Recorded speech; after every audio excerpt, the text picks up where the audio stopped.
Hello, people, and welcome and thank you for tuning in for our Bettery Hub's professional series and live chats, your weekly dose of transformative business ideas and solutions, where we bring you business leaders, industry experts, and game changers who are making the difference and the impact in their respective industries locally and globally. So stay tuned and engage with us to learn how these leaders got to where they are today and discover their X factor. Now, I am your host, Shakti, certified and qualified to bring you satisfaction, a whole lot of action with our guest speakers for an hour or so.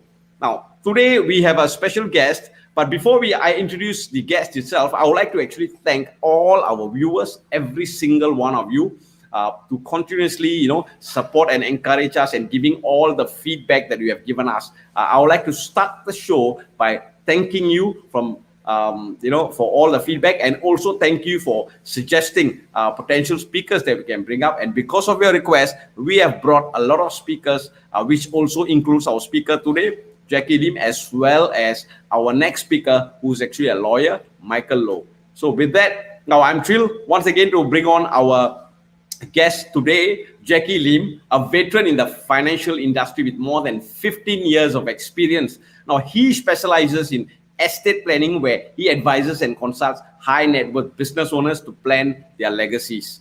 Now, before he arrived at where he is today, Jacky treaded the path of entrepreneurship by first starting in helping out his family business.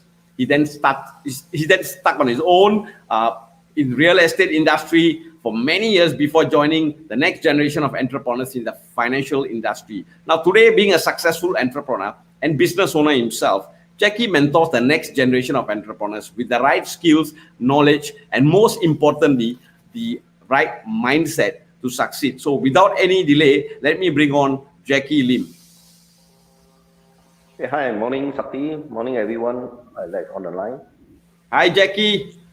Great to have you up on our show. Thank you so much to join us amidst your busy schedule. Really, really appreciate that a lot. And how are things at your side? Okay, it's better than good. All right. So, Jacky, I believe that in your industry right now, I think you are back in office, or do you still actually work from home? Oh, it's back in office. Back in office. Okay. All right. So you are back in office. All right. So we'll move on. Now, Jacky, yourself, you have been an MDRT member for many years, as I can see from your jacket. You're still wearing your MDRT jacket, $1 Million Roundtable jacket. And you have been well exposed and really qualified to do a lot of things for your clients, in terms of estate planning and many others. And interestingly, I realized that you have never been employed all your life. Yeah, I think that's something that really, made it very interesting for a person who have never been employed, and I'm sure there is a reason behind that. So, without maybe tell us about yourself, Jacky. A brief introduction of yourself and the journey behind your current success. Okay. When I ORD in 1991, going to start my career soon. But because of the family obligation, they actually asked me to commit into family business. So being in the family business for 10 years, definitely got some gain, got some loss. But because we had to handle old generation, and when I come in, there's always a new idea that is always blocked by the old generation. That's why there's some conflict over there. So at the 1998, 99, I decided to move on, because after I sell off one of my first HDB property, I found out real estate person actually can make quite a bit of money in the real estate. So in 1999, I decided to go into real estate business. So from 1999 until 2003, I found that real estate business is a very good business, because when I entered the real estate businesses, the first week the commission I make is equivalent to 1 month salary I have with my family business. So I found that why don't I start in full time? But the problem with real estate business is every month I have to start from zero, and there's no call it passive income or call it renewal income. So in 2003 2003, 2004, that year, I think I read an article about financial service, and the business model actually attracted me.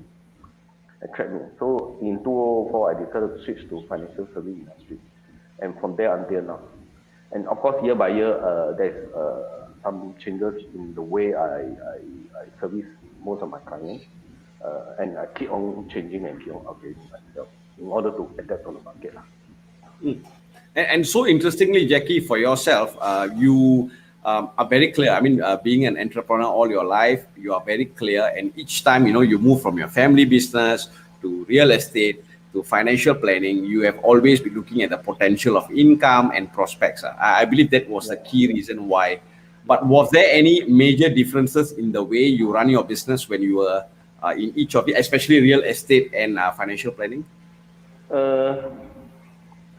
Okay, in my perspective, real estate business is a very transactional business. It's only one type of. You either you serve seller, you serve buyer. It's a one-time transaction. So there's always, in a way, there's no repeat business unless there's an investor that invests a lot of properties. But in financial services, I found that of course, this one is learned by the year. As long as adding value to most of my clients, that tends to be a repeated business, because when they grow, they always want to enhance on their portfolio, and they always look for my advice. Yeah. All right. And so currently, Jacky, being in the financial services, right? So what are your current services? Do you just take care of your clients in terms of their portfolio, or is there anything else you do? Okay, initially when I joined the business, of course I start with very transactional product selling, and through years by year I learned from some veteran in the market, some experienced colleague in the market.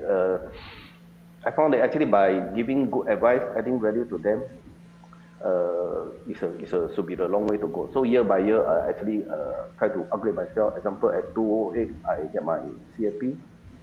I think 2010, I get my AEPP. From then I enter into estate planning, actually to build out my capability to talk to SME owner, business owner, help them into business succession plan and the exit plan, all these programs that related to business owners. Right. So right now, apart from the fact that your service to your clients, where you're talking about, thank you, Jacky. I mean, being very open that you started off transactional. I believe that is why sometimes a lot of people have this stigma that financial industry is all about sales.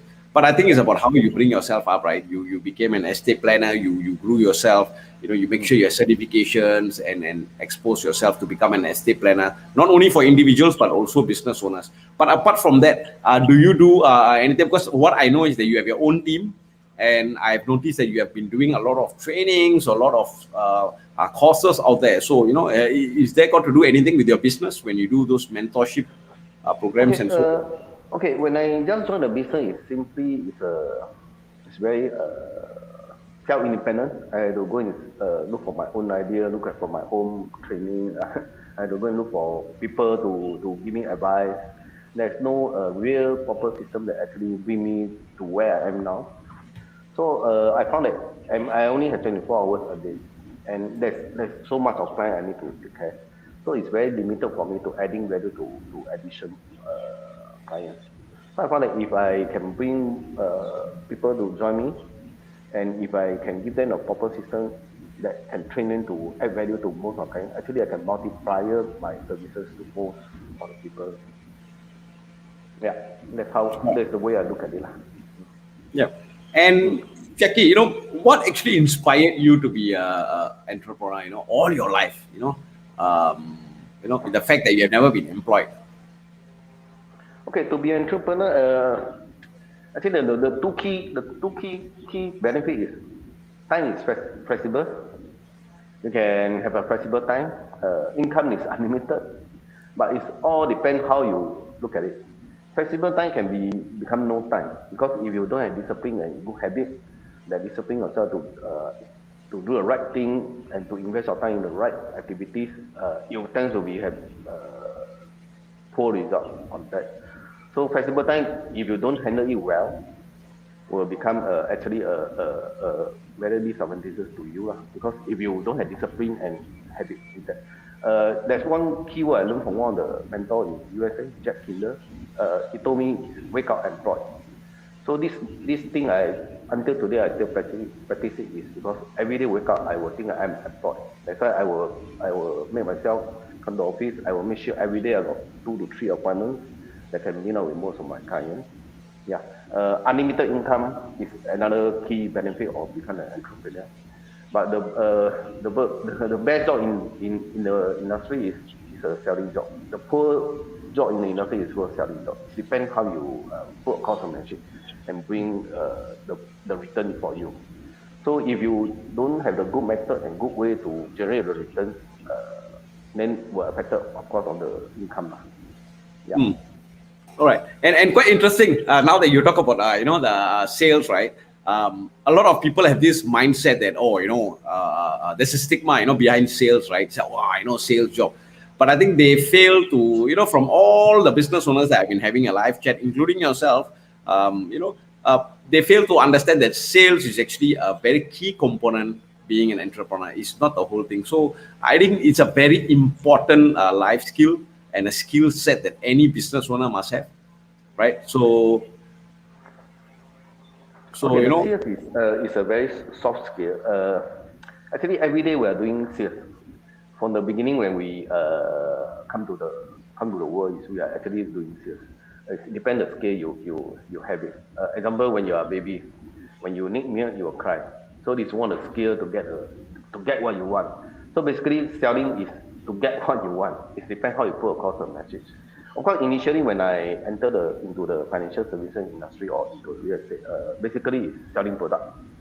So it's very transactional and it's very can call it a one-time business, transact and move on. But I found that by adding value, by actually helping most of my clients to discover their needs and identify the gap and to give recommendation to fill out the gap, actually there's a very long way to go and it's a very good relationship with most of my clients. And most of my clients stay with me actually more than 15 years old. Right. And what do you think are the 3 key or most important virtues that entrepreneurs should have? Okay, still go back to the last sentence I have. The 3 key things I look at it is discipline, habit, and adaptability. So discipline, that means, business is you have a good month, you have a bad month. So when you have a good month, you must have a discipline, still prospect, still go and meet up client to plan for future business. And this also relate to the good habit also. So when good habit, when there is a good month, you still need to have to prepare for the worst month you have. So consistency in the business, consistency, activity, and consistency is a very key thing in the business. So adaptability, example like the COVID virus now. For the past 3 months, we had to adapt to the new changes like no face-to-face meeting, something online, and during a face-to-face meeting, you must able to put a call message that helping the client to adding value to their life. So you always need to adapt to the new technology and all these things, and of course the new situation. And situation keep on changing. So when the situation change, you have to change. If not, you can't catch up. Yeah. Yeah. And now let's go into the mindset, right, of an entrepreneur. Now we talked about it in general, right? Mindset as an entrepreneur. Now let's go into the financial planning industry. Because a lot of people out there have this. Again, I'll use stigma as a word, which is like, financial planning industry. Even though you call yourself entrepreneur, it is still about sales. You are a salesperson. So, but Jacky, from what I hear from you, you have been different. You have moved on to be somebody who add value and look at it at a business point of view.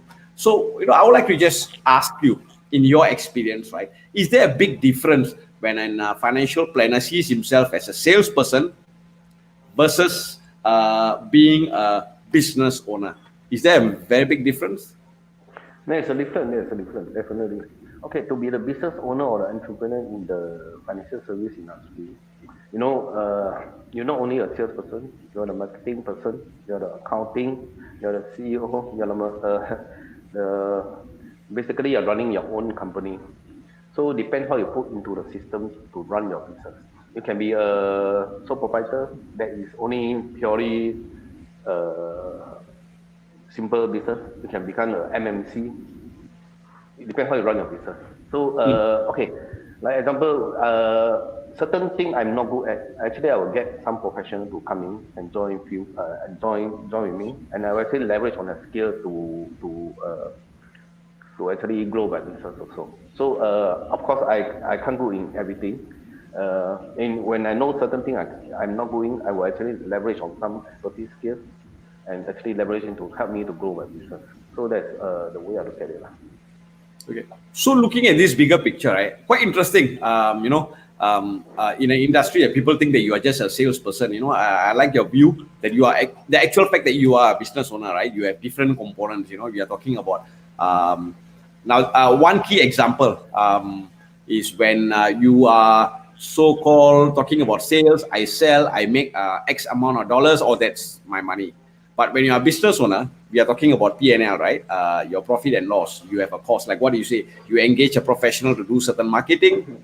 You have some kind of a cost on that, and then you start doing your P&L as a business owner. So are these things that you actually practice on the ground and teach your guys within your team?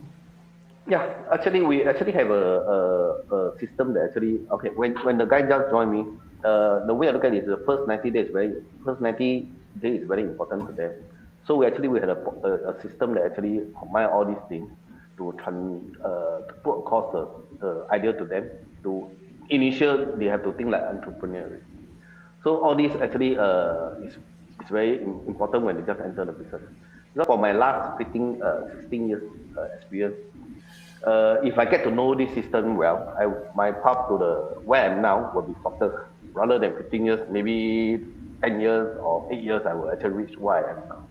So I found that a proper system that actually can cut short my path to where I am today. So by thinking of that, actually, as what you say, I leverage on some of my partners that to create a certain system that helping people that are interested in the financial service industry to become an entrepreneur and think like an entrepreneur. It's not just a salesperson. Yeah. Right. And does this affect in terms of your growth? Like what you say, like for example, with this kind of mindset, with this kind of systems in place, you can grow faster. And in terms of even engaging your clients, having a salesperson concept, mindset, and having an entrepreneur or business owner mindset, does it affect your business? Definitely, because for the past 5 to 8 years, when I start entering estate planning, to helping business owner to plan for their legacy, to plan for their business succession plan, and I have to think like them. And when I think like them, then I can help them to identify their problem. So when they identify their problem, I can actually think of proper solution that actually may or may not fit into their problem. So nevertheless, all this actually I have to thanks to Alan Wong and Michael Xiao that actually helped me to open up into all this estate planning market. Yeah. So that's how the thing going. Yeah. And it's quite interesting. You are saying that you actually work with a couple of partners. I think that's quite. I think that the way to go, right? You collaborate and work with partners, and you help each other. There could be more insurable interest in terms of the way we do things. But the whole idea is to come together and let's leverage and do things together. I think that is another mindset that you also instill within your guys. Yeah, actually, when I enter estate planning with most, and when I deal with SME owner, I found that there's one very key thing about them is they have open heart and open mind. And normally, if they have open heart and open mind, actually you can see the way they explain their business is very wonderful, very wonderful, because they are actually they always think of win-win situation by leveraging on them what you can win for me and what I can win for you. And by doing that, actually, they actually expand their business very, very, very wonderful. And Jacky, can this mindset, business owner or entrepreneur mindset, can this be trained? Can we train this or get a person to be trained to have this mindset? What are your thoughts? Okay, there's a few things. Of course, all this can be trained. Everything can be trained. What you need is a proper system. What you need is a proper mentor that with an open heart, open mind, that willing to share whatever they experience. Because by learning from their experience, we actually cut out our path. And with a proper system, actually, is everything. I mean, with a proper system, to become an entrepreneur, you have to train your mindset. You have to think like an entrepreneur, think like a CEO, think like the number one man in the company, and every day you have to think of P&L. And all these can be trained with a proper system and with an open heart, open mind.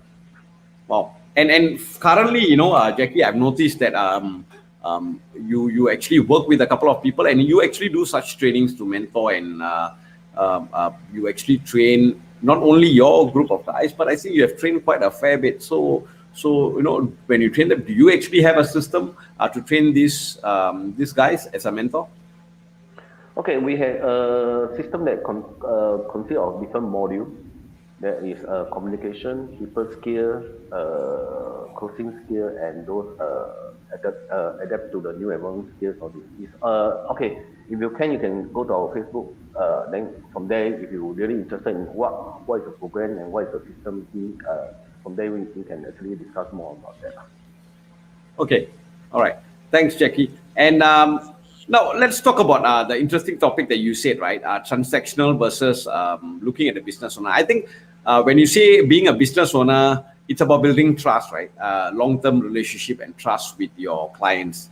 And I think in that case, right? Now, what is the different way that you approach your clients compared to, when you used to be transactional? What's very different about what you do now? Okay, initially when I just entered into business, it's very transactional in the way that I just based on what is the hot product in the market, and then I just push on that product. So it's a one-time business.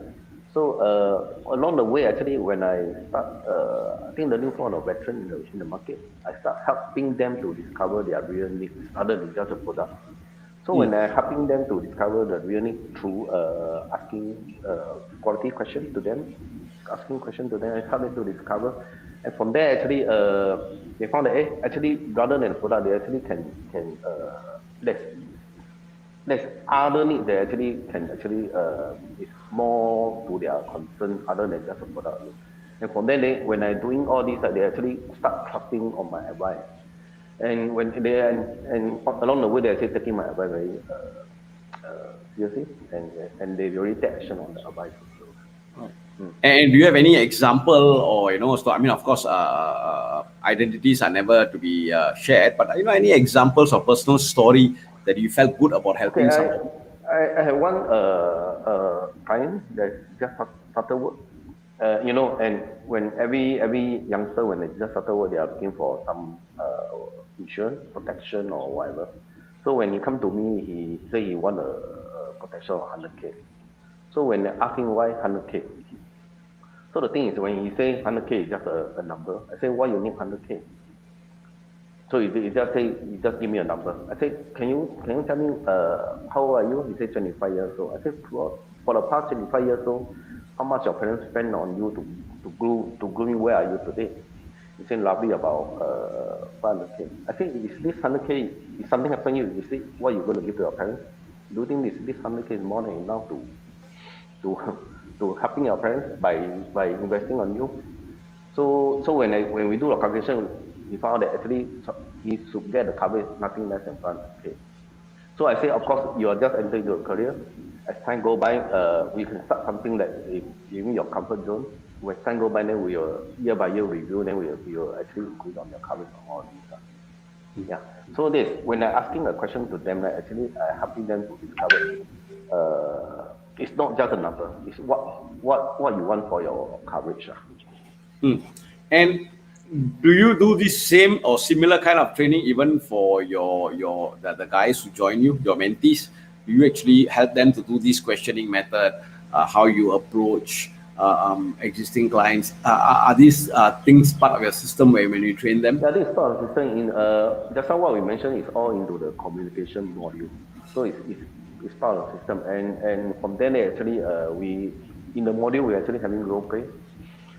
We have different partners that come into the role play to share their experience, what objection they have, what experience they have, and most of the question is quite basic. And by doing all this sharing experience, all my mentees actually can able to up their skills in a way. Okay. All right. Cool. Interesting. And now let's talk about aspirant entrepreneurs, right? I mean, as you know, I used to be army officer for about 11 years, and I was very comfortable. I mean, it was civil sector, very comfortable, and then I decided that I'm good where I am.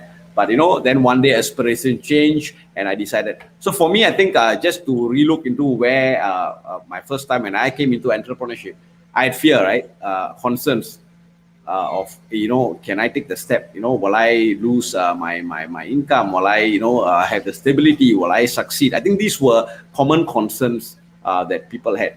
So in this case, right, when we have an aspirant entrepreneur, somebody who wants to embark onto entrepreneurship, I think these will be the common concerns that you have. So were these kind of concerns some things that was highlighted to you when you had people coming up to you to talk about entrepreneurship? Okay. I think different mentees that come in have different background. They come from different industries. So as I told you, the first 90 days is very important to them because on these 90 days, they really have to up their mindset and up their skills and to expand their skills. Nevertheless, example like Jacky Lim as an officer, I think when you just enter into the financial service industry, your mindset is 8 to 5 every month I still get salary. So if I have mentees like this, I would tell them the first thing when you come into business, you have to every day think of P&L because no one pay you salary. So every day when you work out, whatever activity you do, must invest in the right activity that actually can give you return.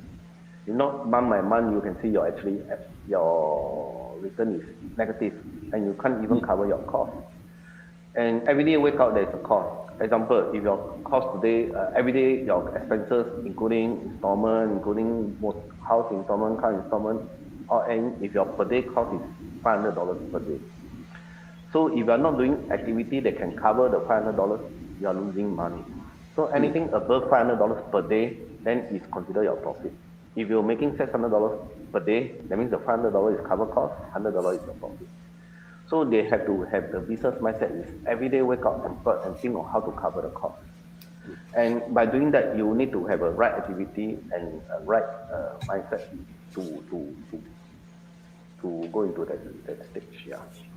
And so that is the reason why now I can see the link why you specifically do trainings in terms of mindset so that they can move from where they used to be, the employed mindset, to the mindset of now that I'm here. This is how I look at the picture, and this is how I start building my business because of the needs or looking at being employed, P&L, and so on. I believe that should be the reason why you have specific systems to train them. All right, and we have Tana. Hi, Tana. Saying hi to Jacky. Hi. All right. Yeah, to also all our viewers, and I'm sure because this particular topic was requested by some of our viewers, we want to know how is it going to be when we want to become entrepreneurs. So if you have questions, I think please do feel free to engage Jacky to ask him. I think this is the best time where he'll be able to give you a lot of answers to your concerns and so on. Now, Jacky, going back to where we were, for the aspirant entrepreneurs. So what inspired you to want to groom these aspirants to be business owners, especially in the financial industry? What was your inspiration? Okay, my inspiration is okay. The first thing that triggered me is when I speak to estate planning to most of the SME or business owners to plan their legacy, and I start thinking of my own legacy. So I'm thinking if I can share most of the experience with most of the mentees, and I can helping them to cut short the path to reach their own destination goal, then by imparting my skill to them, actually I can help them to start training the next generation. Yeah. Right. Currently, if there are people out there who are looking into, because there are a lot of people out there who look for initiatives or programs where they can actually find out more, because some may not even know whether entrepreneurship is their cup of tea. So, maybe they want to find out first, is this my cup of tea? Am I able to take that kind of leap? Now, are there any initiatives from your side that you do to get them to find out more before even they decide, okay, this is for me? Definitely, definitely. We have certain programs that actually helping people to explore into entrepreneurship. It's whether into financial services industry or other industry. You can go to our Facebook, Life by Design. From there, if you can leave out your message, and I will get our staff to get back to you as soon as possible. Right. So I think by going in there, they will be able to find for more information, and they can actually PM you to have a conversation with you. Yeah. All right. I think that answers it. For those of you who have been asking me whether it's such a program, yes, there is. Thanks to Jacky, we have such programs where you can actually find out, what's the mindset required, what is required of you, and from there, wherever you are, then make an informed decision whether, is this a cup of tea that I want to move on to. And thanks, Jacky. So, Jacky, just we actually have a question for you. Oh no, not a question. It's Iskandar. All right, hi Iskandar. Hi. And we're gonna, what's the next thing is, Jacky, for yourself, what would you want to be remembered for? Well, this this is a very good question. What I want Jacky to remember for is a person that with an open heart and open mind, and is willing to share all his life experience with anybody that interested to become an entrepreneur. Right. And Jacky, we have a question from Mr. Khalil. Now his question is, hi Jacky, any challenges connecting with the young entrepreneurs, especially with age and generation gap? Well, definitely. Different generation and definitely have different type of thinking. So, but the key word is still adaptability. So when you able to adapt to new environment and new changes, right, all these gap actually will be automatically filled up. So of course, when you dealing with young generation, or call it the generation, you have to think what they think. So when you think what they, when you're in their position to think what they think, you are able to identify what is their concern, and from there you actually can, from your experience, you can actually give them a proper solution on that. And the first thing, you have to put yourself into their position and think how they think. Then you are able to identify actually what their main concern. Yeah. Thanks, Jacky. And Khalil, thank you for your question. And if you think that Jacky has answered your question, just give us a thumbs up to say that your question was answered, or you can actually ask a few more questions to clarify if there's anything more specific that or information that you require. Thank you, Khalil. And yes, Jacky, thank you for now answering the question. Now, Jacky, if I ask you, all right, to describe one superpower that you have, what will that be? Okay, I think the most challenging in this financial services industry is rejection. Whether you like it or not, every day we are facing rejection. Appointment cancel after your recommendation, or the sales cancel, and nowadays there's a free look period, even transacted. As long as the client is think they are not comfortable, they still can free the transaction. So if the superpower, I think what I have is like Black Panther. When he get more heat, the heat actually will turn into energy, and actually he will actually become more powerful. So that's what they say, that when the tough get going, the going get tougher.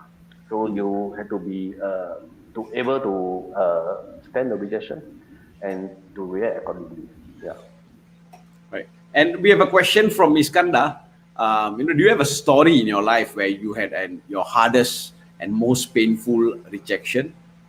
And and of course, if you have, you can share with us the story, and followed by how did you deal with it?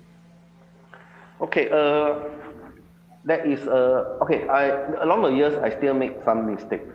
I think that time when I propose a solution to one of the clients, It's quite a sustainable business. And go out on the 3 months to 6 months, actually I expect this business to come in actually to help me to generate return for the whole 6 months business. And I fall into a trap that they call it big case anxiety.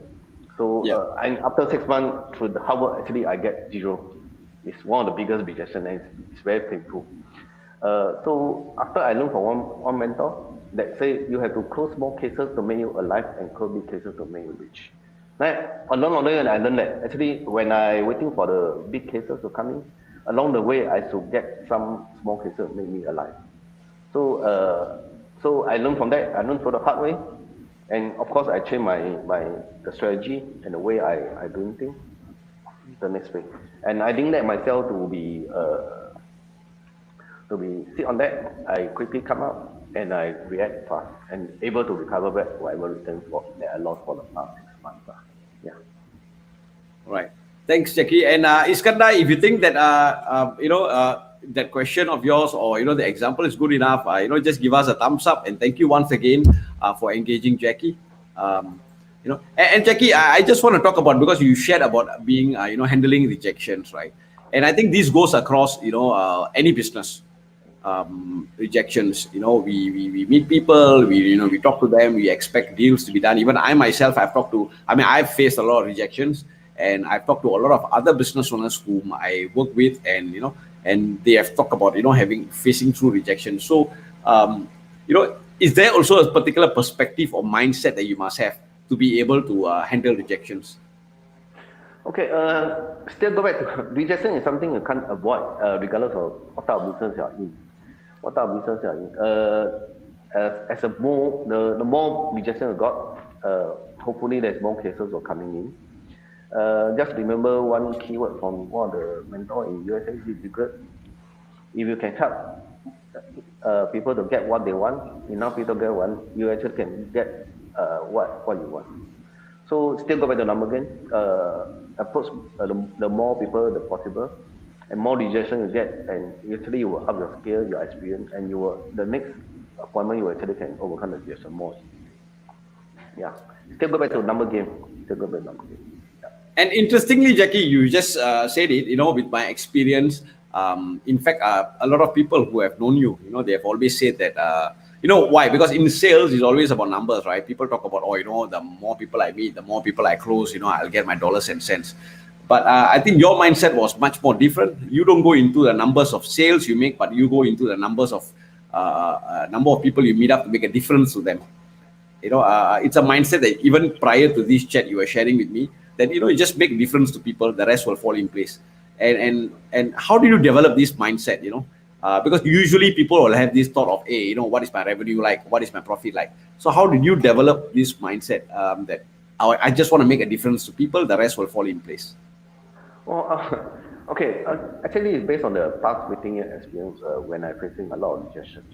So as years go by, that when I found that there's one key thing is, if I helping them to identify their problem, and helping them to see the benefit more than the money they want inside the pocket, and the rejection actually tends to be more lower, and actually the rejection actually will be auto eliminated as long as they can see the benefit more than the money they want inside their pocket. So by doing that, you still have to go back to questioning method and helping them to discover what is the real needs underlying from their portfolio. Yeah.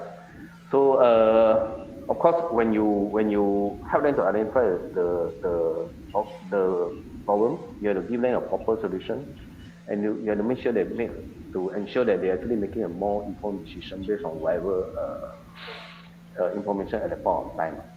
Yeah. So if you go by this way, actually the rejection will be actually auto eliminated in the way. All right.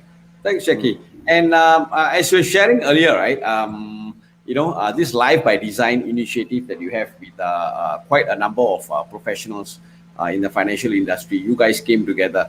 Maybe because when I read and when I had a chat with you, you were talking about making a difference to people, helping them to empower themselves, to empower themselves to design and live a life that they desire. I think it's quite interesting. It sounds more than just taking up some financial plans or just putting things in place, but it sounds very holistic. So, and when I talk to, or when I had a chance to talk to some of your guys, your mentees, they were telling me that it's also not just about the clients, but it's also about we guys who join Life by Design. We are able to design our life and live our life according to how we want. So in this case, Jacky, what was your motivation? What was it that wanted you to get this group of people together in Life by Design? Okay, as you know, we are not good in everything. So I always leverage on some expertise of partner that actually can help me to go by business also. So Life by Design actually is a group of entrepreneurs that with a different age and different generation. And we always together to brainstorm a different ideas. And actually Life by Design, we actually create some system that are helping those aspirant entrepreneur that want to become entrepreneur, to helping them to go into a system that actually help them to open up their mind into how to become an entrepreneur. So on a different some of my different partner with different experience and thinking. Yeah. And yeah, I would like to congratulate you as well. I mean, you guys also took on another step to even take up a program within our Bettery Hub channel on Tuesdays. I think it was definitely a move that I don't see that out there. You guys came up and you used that platform to share your experience and bring in people who can share more information to our audience, to our viewers. I think that was definitely a bold move, a move that not many people have done, and I think I can see that these ideas are actually generated within the group of the younger generation on how we can reach people. So now, yes, Jacky. Oh, I think that's thing. I think I get some idea from during the circuit breaker. So during the circuit breaker, there's sudden change on the environment, and we had to deal with different way of doing things. So the first thing is Zoom meeting.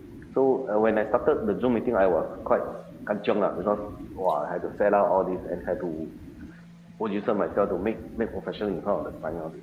So from there, I'm thinking, actually, I should enter into a platform that can engage more people and can engage more youngsters to get more new ideas, because youngsters tend to be more good in IT all this. So actually, I actually during the first Zoom meeting, I actually asking my son to help me how to set up the Zoom also. So that I think experience from that, then I decided to why don't I set up Bettery Hub to explore, to engage more youngsters and to learn from them also.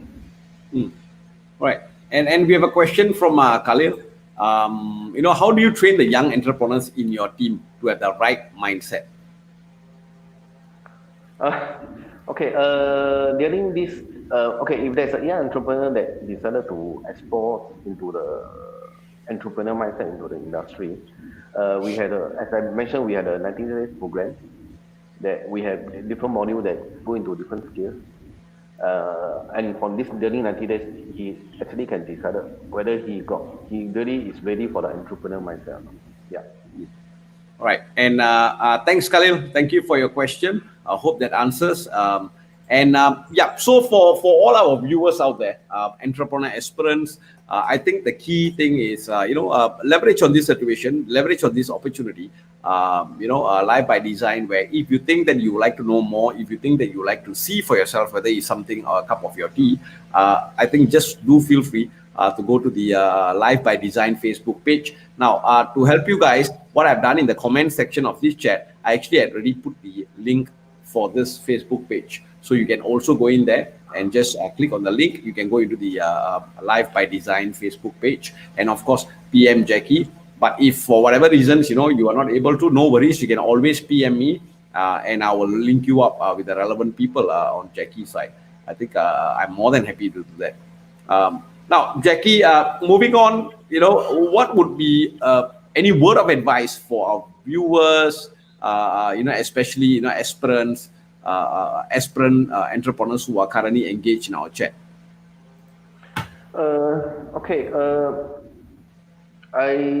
today's situation is a bit on the tough situation, but every crisis there's always an opportunity. So we have an open mind, open heart. As long you have a strong mindset with an open heart, open mind, the world is tremendous. Yeah. Right. So how would it be, Jacky? So if when they say that open mind to come in, is it a case where they just come in and then they will actually have a chat with you, and then from there they will be directed accordingly, or to actually embark onto the program, or? Of course, during if there is no obligation discussion, from then we actually helping them to discover actually what they want in their life, and from then actually we can show them a different path to get what they want, and of course with a different program to suit different needs also. All right. Thank you, Jacky. I think there's been a lot of engagement by our viewers. Thank you so much, and Jacky, to share not only about life by design, but also to be sharing with us with how the mindset of the business owner or entrepreneur should be, and with so much information that you have sent with us. Thank you so much. And Jacky, definitely, if there's any queries about life by design, I will definitely link them up to you. And with that, thank you very much, Jacky. Thank you, Satish. Thank you all. Hope all my sharing have been giving you some open idea. Yeah, all the best for you. All right, thank you. Bye. So we had an awesome session with Jacky Lim. Definitely, it was very enriching, where he has been sharing more about the Life by Design program. He talked about the mindset that entrepreneurs needed to have. I think these are the key stuff that I think a lot of people or viewers out there had prior to this engagement with Jacky. Thank you so much, Jacky, once again. And for all those of you out there, what I would like to suggest to you, that now that there's been an open Life by Design, you'll never know until you try, right?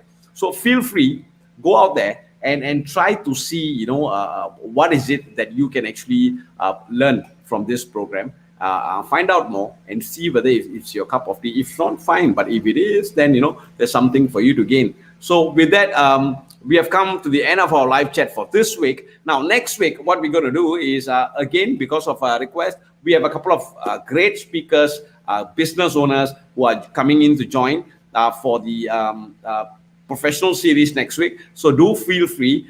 We are coming towards National Day, so I can assure you that prior to National Day, we will have somebody to share with you some great information. So with that, there's no live chat is complete without you. So thank you for spending your afternoon with me, or your morning and afternoon with me. Now leave your comments and feedback so we can do it better. So any point of time, if you feel that there's a specific area that you want us to focus on or bring on a specific speaker, do feel free to actually just PM us and tell us that what is it that you're looking for. We will definitely look for such speakers. So remember, there was none before me and there will be none after me. Therefore, that makes me the one and only, yours truly, Shakti. And see you next week. Keep moving forward.